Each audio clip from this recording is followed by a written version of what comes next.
আমি খুব আহ্লাদিত হই না, খুব খুশিও হই না, কিন্তু আমি মনে করি তারও এই অধিকার আছে।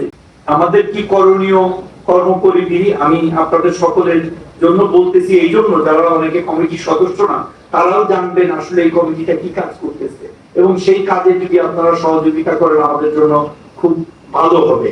আমি সবগুলি উল্লেখ করছি না, যেটা উল্লেখ করা জরুরি সেটা হলো যে মাসে একবার মিটিং হবে। তো যদি খুব জরুরি কিছু না হয়, মাসে একবার আমরা একটা ডেট আমরা ঠিক করে নিব আজকে, যে ওই ডেটে আমরা মাসে একবার মিটিং করার চেষ্টা করব, যাতে আমরা আমাদের এই জিনিসটা চালু রাখতে পারি। বিকজ মিটিং না হইলে এই সমস্যাগুলি, লোক দেখানো, সাজানো, ফুল দেওয়া, যত বেশি আসবে ফুল দেওয়া আস্তে আস্তে কমে যাবে। তখন বুঝবে যে না, ফুল দিলে কোনো স্লোগান দিলেও লাভ হয় না, ফুল দিলেও লাভ হয় না।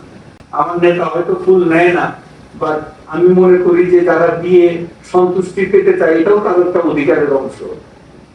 বাস্তবিক দৃষ্টিভঙ্গি এক। আমি খুব আহ্লাদিত হই না, খুব খুশিও হই না, কিন্তু আমি মনে করি তারও এই অধিকার আছে যে একজন মন্ত্রী আসলো, তাকে তার পাশে দাঁড়ায় একটা ফুল দিয়ে ছবি তুলবে, এটা তার জন্য স্মরণীয় হয়ে যাবে। ওই জন্য আমি খুশি হয়ে আমি অনেক বড় কিছু হয়ে গেলাম, আর একজন ছোট হলে এই জন্য ফুল নেই না। আমার দৃষ্টিভঙ্গিটা একটু অন্যরকম। কেউ আমার সাথে ছবি তুলবে, আমি দাঁড়াই, আমার জন্য না। আমি মনে করি যে আমার মাননীয় প্রধানমন্ত্রী যদি আমাকে ছবি তোলার সুযোগ দিত, তাহলে আমার কতটা আমি গর্ববোধ করতাম। হয়তো যে লোকটা ছবি তুলতে চাচ্ছে তারও হয়তো ওইরকম একটা গর্বের জায়গা আছে।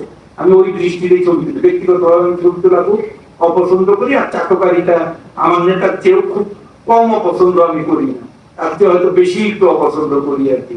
এবং যারা আমার সাথে কাজ করে তারা জানেন যে আমি এটা খুব পছন্দ করি না।